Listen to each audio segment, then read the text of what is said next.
નાગજીભાઈ દેસાઈની જન્મભૂમિ માણેકપુર પણ કર્મભૂમિ ઝાલાવાડ સુરેન્દ્રનગર. નાગજીભાઈ દેસાઈના જીવનમાં બનેલી એક ઘટનાની મારે વાત કરવી છે. સાત ચોપડીમાં જ્યારે હતા નાગજીભાઈ દેસાઈ ત્યારે એમના ઘરે માંડવો નાખવામાં આવે છે, રમેણનું આયોજન કરવામાં આવે છે. નાગજીભાઈ દેસાઈના પિતાશ્રી ખૂબ મોટા ભુવા હતા અને એવું ઈચ્છતા હતા કે નાગજીભાઈ પણ પોતે ભુવા થાય. રમેણની રાતે અડધી રાત સુધી પ્રયત્ન કરવામાં આવે છે, પણ નાગજીભાઈને પંડમાં દેવ આવતું નથી. આથી લોકો નિરાશ થાય છે.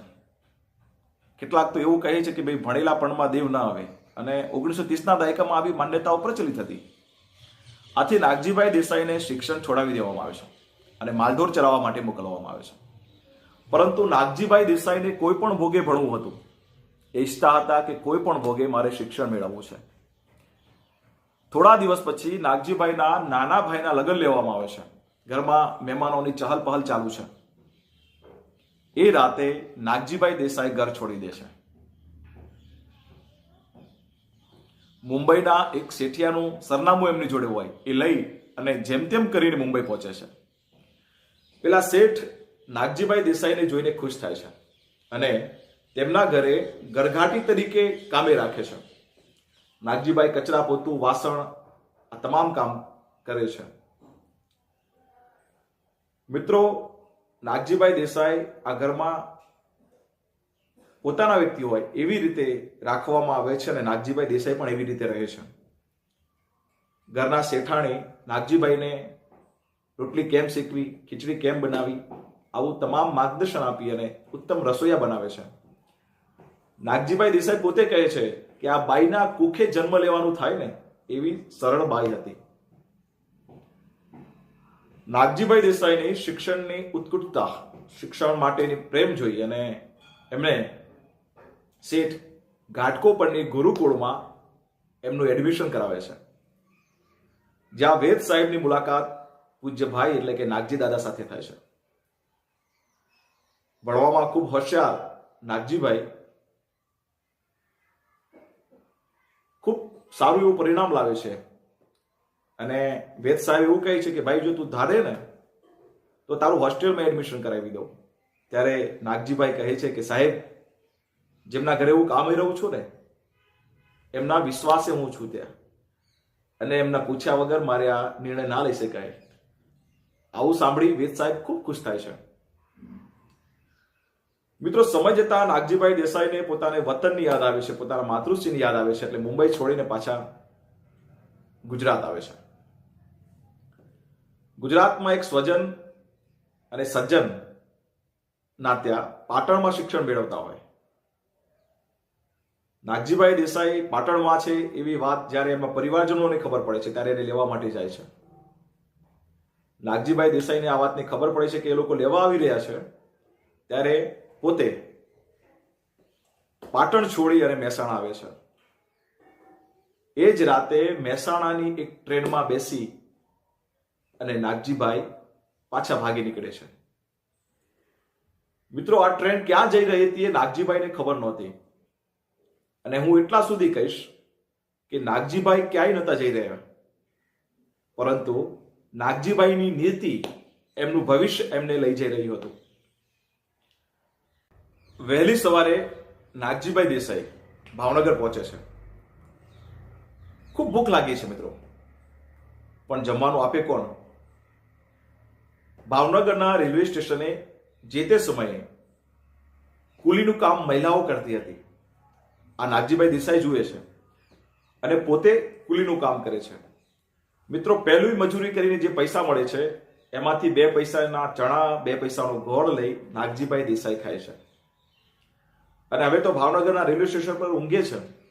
સવાર સાંજ બજારમાં સ્ટેશન ઉપર મજૂરી કરે છે. એમ કરતા કરતા એક દિવસ નાગજીભાઈ દેસાઈને તાવ આવે છે. શરીર ધગધગે છે. જીવનની નિરાશાઓ અને વળી પાછું શરીરમાં નબળાઈ આવી એટલે નાગજીભાઈ દેસાઈ એવું વિચારે છે કે હવે જીવવું નથી. આમ કરી તેઓ એક તળાવમાં કૂદી પડે છે. પરંતુ સદનસીબે તરતા આવડતું હતું આથી હાથ પગ નાગજીભાઈ દેસાઈને ડૂબવા નથી દેતા. કડકડતી ઠંડીમાં તળાવમાંથી બહાર આવ્યા પછી નાગજીભાઈ દેસાઈ નક્કી કરી લેશે કે હવે તો કોઈ પણ સંજોગો આવે, હવે તો સંજોગો સામે લડવું છે અને જીવવું છે. આમ નાગજીભાઈ દેસાઈએ જીવન જીવવાનો નિર્ધાર કરી લીધો. ધીમે ધીમે ઘરશાળામાં ઓળખાણો થઈ અને ઘરશાળામાંથી નાગજીભાઈ દેસાઈ મેટ્રિક થયા. મિત્રો, મેટ્રિક થયા એવા સમયની એક વાત છે. નાગજીભાઈ દેસાઈ અને પૂજ્ય તાઈની મુલાકાત થાય છે. બંનેને એકબીજાના વિચારો ગમે છે અને બંને એવું નક્કી કરે છે કે બંને સાથે જીવવું જોઈએ, બંને લગ્ન કરવા જોઈએ. અને નાગજીભાઈ દેસાઈ અને પૂજ્ય તાઈ એટલે કે શાંતાતાઈ લગ્ન ગ્રંથિથી જોડાય છે. નાગજીભાઈ દેસાઈ પોતે રબારી કુટુંબના અને શાંતાતાઈ મધ્યપ્રદેશના જૈન કુટુંબના. આથી આ બાજુ રબારી કુટુંબના વડીલો, આ બાજુ જૈન કુટુંબ, જૈન સમાજના વડીલો આ ભારે વિરોધ કરે છે. કોઈ પણ ભોગે આ લગ્ન સફળ ના થવા જોઈએ આવા પ્રયત્ન આ બંને સમાજ વતી થઈ રહ્યા છે. ધીમે ધીમે સમાજનો વિરોધ ઠંડો પડે છે ત્યારે નાગજીભાઈ દેસાઈને લોકભારતીમાં ભણવા મૂકી શાંતાતાઈ સુરેન્દ્રનગરમાં શિક્ષિકા તરીકે નોકરીએ જોડાય છે. પરંતુ સમાજ પાછો ઉગ્ર બન્યો હતો. એક ટપાલ શાંતાતાઈના નામે આવે છે જેમાં લખ્યું હોય છે કે બંનેના માથા ઉતારી લેવાના છે. આ ટપાલ લઈ શાંતાતાઈ લોકભારતીમાં આવે છે અને તે સમયે નાનાભાઈ ભટ્ટ, મનુભાઈ પંચોળી, મૂળશંકરભાઈ આ તમામ પૂજ્ય દાદા, પૂજ્ય ભાઈ અને તાઈને ખૂબ મદદ કરે છે. નાનાભાઈ ભટ્ટ તો એવું કહે છે કે હવે તમારે સુરેન્દ્રનગર નોકરી જવાની જરૂર નથી, તમે આપણી લોકભારતીમાં નોકરી કરો. તે સમયે ગ્રામ દક્ષિણામૂર્તિ અને લોકભારતીના વિદ્યાર્થી મિત્રો, સહપાઠી મિત્રોનો પણ ખૂબ સારો એવો સહકાર મળે છે અને આ દંપતી સમાજ સામે જીક ઝીલે છે. મિત્રો, ધીમે ધીમે સમય પ્રસાર થાય છે અને આ બાજુ નાગજીભાઈના મમ્મી એટલે માતાશ્રીને નાગજીભાઈને ખૂબ યાદ આવે છે. પણ કુટુંબ અને સમાજનો વિરોધ, આથી મળવા જવું પણ કેમ? આથી નાગજીભાઈના મમ્મી એવું કહે છે કે ભાઈ મારે મારી બેનના ઘરે જવું છે અને હું 15 દિવસ ત્યાં રોકાવાની છું. આમ કહી ગંગાબેન ધોળકા આવે છે અને ધોળકા આવી પોતાની બેનના ભાણિયાને લઈ અને લોકભારતી સણોસરા પહોંચે છે. સણોસરામાં ગયા પછી ગંગાબેન કહે છે કે મારો નાગજી અહીંયા છે. વિદ્યાર્થીઓ કહે છે કે હા, નાગજીભાઈ અને શાંતાતાઈ અહીંયા જ રહે છે. મિત્રો, આ બંને મા દીકરાનું મુલાકાત ખૂબ જ કારુણ્ય હોય છે. બંને એકબીજાને ભેટીને ખૂબ રડે છે. નાગજીભાઈના મમ્મી કહે છે કે નાગજી શું કરવા મારું લોહી પીવે છે, આના કરતા મને મારી નાખ ને. આ શબ્દો નાગજીભાઈને ભારે ભાર લાગી આવે છે. શાંતાતાઈ, નાગજીભાઈ અને ગંગાબેન ખૂબ રડે છે. શાંતાતાઈને જોઈને ગંગાબાઈને તો એવો વિશ્વાસ જ નથી થતો કે મારા નાગજીને આવી રૂપાળી અને સુંદર વહુ મળી છે. 15 દિવસ લોકભારતીમાં રોકાયા પછી ગંગાબેન સ્વામી આનંદને કહે છે કે હવે તો કોઈ પણ ભોગે, ભલે સમાજનો વિરોધ હોય, પણ મારે મારા નાગજીને ઘરે લઈ જવો છે. પરંતુ આ સમયે નાગજીભાઈને ઘરે લઈ જવા એટલે બળતામાં ઘી હોમવા બરાબર હતું. આથી નાગજીભાઈને ત્યાં ભણવા મૂકી અને શાંતાતાઈને લઈ ગંગાબેન માણેકપુર આવે છે. મિત્રો, શાંતાતાઈ જૈન કુટુંબના હતા. રહેણી કહેણી, પહેરવેશ, ખાણીપીણી બધું જ અલગ. પરંતુ પોતાની ખાનદાની ના કારણે પૂજ્ય તાઈ દૂધમાં સાકળ ભરે એમ આ કુટુંબમાં પડી જાય છે. ઘણી બધી વસ્તુઓ ફાવતી નથી, છતાંય પોતે એડજસ્ટ કરે છે, અનુકૂળતા સાધે છે. એક સમયની વાત છે મિત્રો, માણેકપુરમાં એક માલધારીનો દીકરો બીમાર પડે છે. તો એ માલધારીના ઘરે બાધાઓ રાખી છે, દોરાધાગા કર્યા છે. શાંતાતા એવું કહે છે કે તમે દોરાધાગા ભલે કરો, બાધાઓ પણ રાખો, પણ દવાખાને પણ આને લઈ જવો જોઈએ અને આરોગ્ય સેવા પણ મળવી જોઈએ. આમ કરી એ બાઈ સાથે શાંતાતાએ માણેકપુરથી માણસાના દવાખાને જાય છે અને આ બાળકની સારવાર કરાવે છે. સારવાર બાદ આ બાળક સાજું થાય છે અને આમ શાંતાતાઈ માલધારી કુટુંબોમાં પણ પોતાનું સ્થાન બનાવે છે. આ બાજુ નાગજીભાઈનું શિક્ષણ પૂરું થાય છે અને પોતે માણેકપુર આવે છે. માણેકપુર આવ્યા બાદ પોતાની નજીકની ગ્રામ ભારતીમાં શિક્ષક તરીકે વગર પગારે જોડાય છે. 3 વર્ષ સેવા આપે છે, પરંતુ કેટલાક કારણોસર આ નોકરી છોડી દે છે. નાગજીભાઈ દેસાઈ પોતાના મિત્રોને સુરેન્દ્રનગર પત્ર લખે છે કે મારી નોકરી છૂટી ગઈ છે અને હવે હું ત્યાં આવવા માંગુ છું. નાગજીભાઈ દેસાઈના મિત્રો કહે છે કે તમારું સ્વાગત છે, આવો સુરેન્દ્રનગર.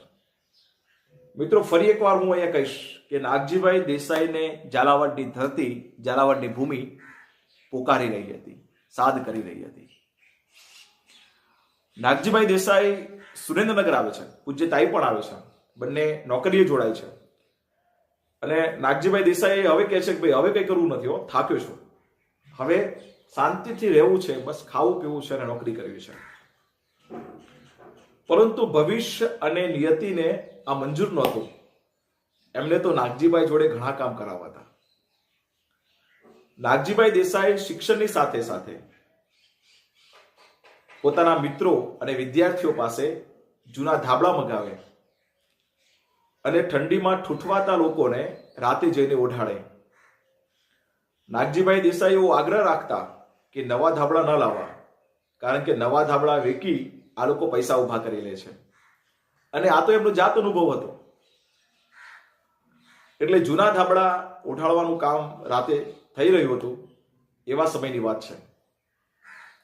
એક છોકરાને નાગજીભાઈ દેસાઈ ધાબળો ઉઠાડે છે અને આ છોકરો ઊંઘમાંથી જાગે છે અને નાગજીભાઈ અને શાંતાતાઈની પાછળ પાછળ ચાલે છે. નાગજીભાઈ કહે છે કે ભાઈ તને ધાબળો આપ્યો ને, હવે સુઈ જતો.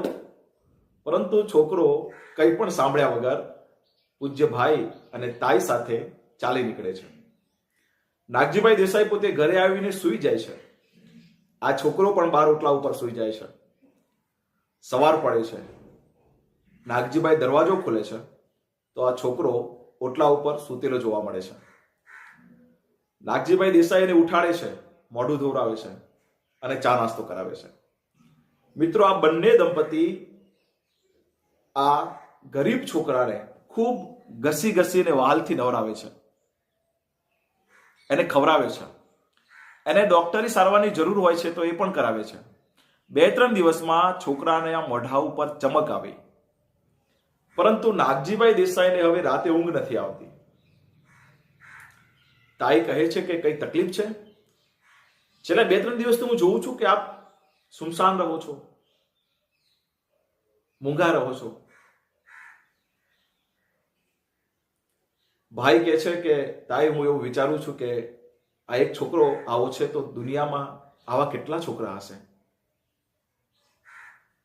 મારે એમના માટે કંઈ કરવું છે. અને પૂજ્ય તાઈ નાગજી દાદાને કહે છે કે તમે તારે કરો ને, હું નોકરી કરું છું ને, મારા એક પગારમાં આપણે પૂરું કરીશું. તમારી જો ઈચ્છા હોય તો તમે આ કામ કરો. અને નાગજીભાઈ દેસાઈ મુંબઈ પત્ર લખે છે. મુંબઈના મનસુખભાઈ તેમને ડોક્ટર LM ધ્રુવ બાલાશ્રમ સંભાળવા માટે આપે છે. મિત્રો, આ બાલાશ્રમની હાલત ખૂબ જ દયનીય હતી. નાગજીભાઈ દેસાઈ પોતે ખાવા પીવાના શોખીન હતા, અંતરના શોખીન હતા અને એવું માનતા હતા કે અનાથ બાળકોને ક્યારે એવું ના લાગવું જોઈએ કે અનાથ છે. એમને સારામાં સારા કપડાં અને સારામાં સારું ખાવાનું મળવું જોઈએ. આથી પોતાના હાથમાં લીધા પછી LM ધ્રુવ બાલાશ્રમની એમને શકલ બદલી નાખી. મિત્રો, ધીમે ધીમે બાલાશ્રમમાં અનાથ બાળકો આવવા લાગ્યા. અને નાગજીભાઈ અને પૂજ્ય તાઈ ખૂબ સુંદર રીતે એમની સેવા કરવા લાગ્યા. એવા સમયમાં 2-3 વાલી પોતાના બાળકોને લઈને આવે છે કે ભાઈ નાગજી દાદા અમારે પણ અમને અહીંયા ભણાવવા છે. પૂજ્ય ભાઈ કહે છે કે આ તો અનાથ આશ્રમ છે, બાલાશ્રમ છે, આમાં વાલીઓના કોઈ બાળકોને અમે રાખતા નથી અને હું તો અનાથ બાળકો માટે બેઠો છું. પેલા વાલીઓ આગ્રહ કરે છે કે દાદા રાખો ને.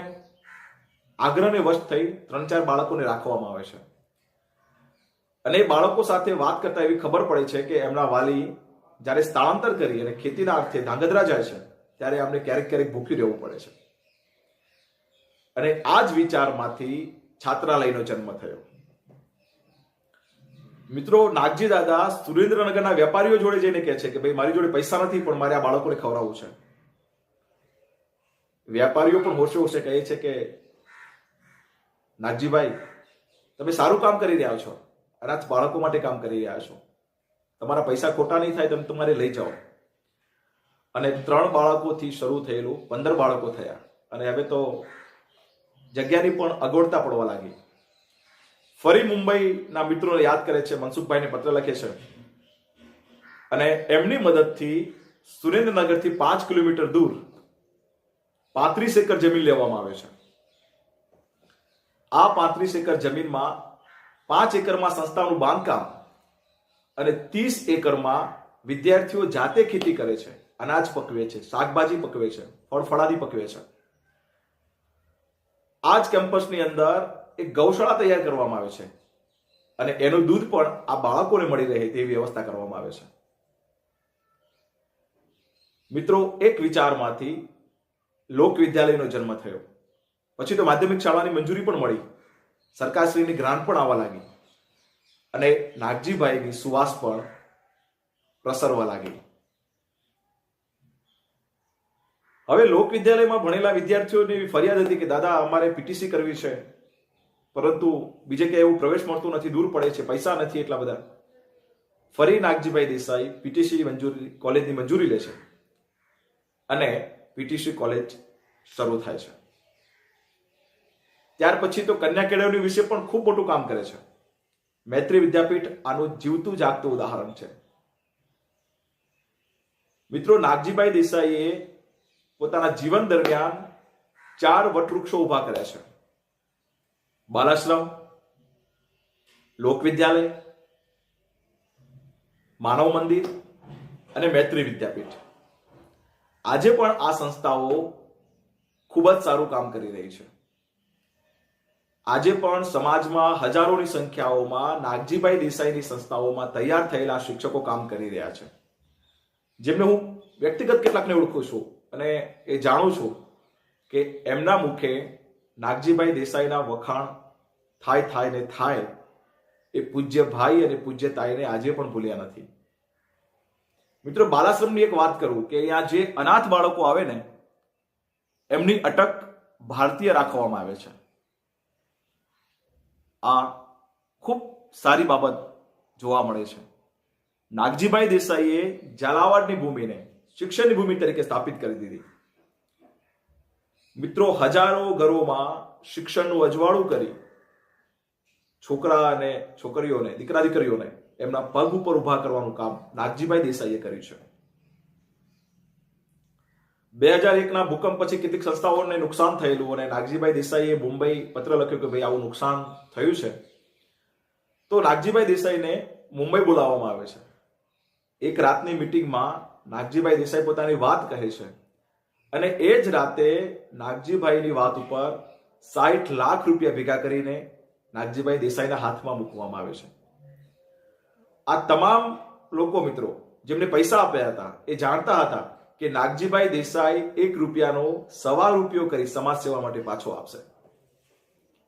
આમ એક ઊંચા ગજાના, ઊંચા દરજાના માનવ તરીકે નાગજીભાઈ દેસાઈ સ્થાપિત થયા.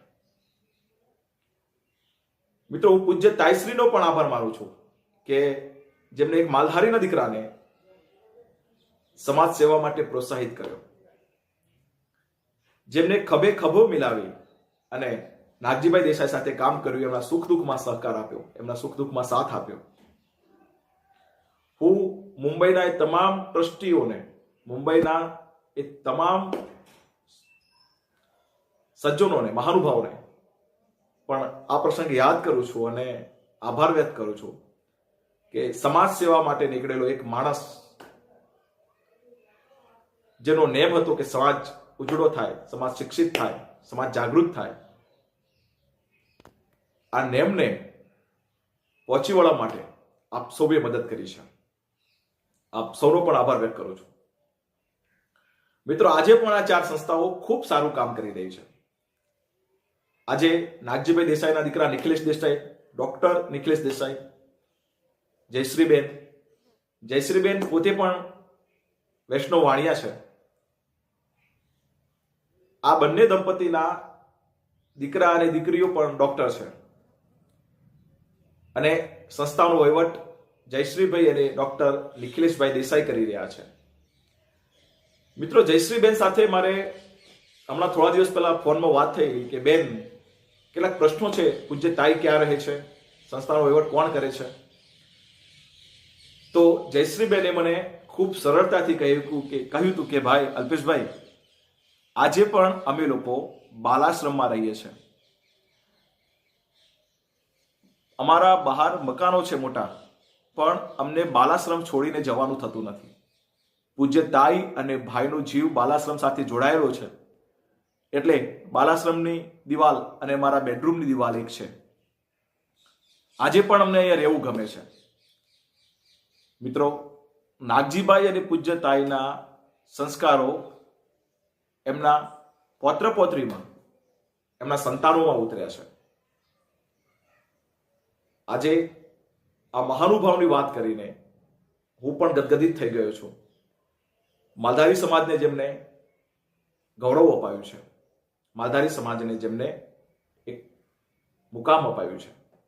મિત્રો, નાગજીભાઈ દેસાઈએ માત્ર માલધારી સમાજ માટે કામ નથી કર્યું, 18 આલમ માટે કામ કર્યું છે. સમગ્ર સુરેન્દ્રનગર ઝાલાવાડમાં આજે પણ નાગજીભાઈ દેસાઈનું નામ આદર સાથે લેવાય છે. ક્યારેક સુરેન્દ્રનગર જાઓ તો આ સંસ્થાઓની મુલાકાત લેજો. ફરી એક ઉજળા માલધારી સાથે આપણે મળીશું. માલધારી પેજમાં આપ સૌ જોડાયા એ બદલ આપ સૌનો આભાર વ્યક્ત કરું છું. અને નાગજી દાદા અને શાંતાતાઈ વિશે મને એક કવિતા યાદ આવે છે કે જબ તક સફल ना हो नींद चैन त्यागो तुम, संघर्षों का मैदान छोड़कर मत भागो तुम, कुछ किए बिना जय जयकार नहीं होती, और कोशिश करने वालों की कभी हार नहीं होती, और कोशिश करने वालों की कभी हार नहीं होती. जय हिंद, जय जय गौरी गुजरात.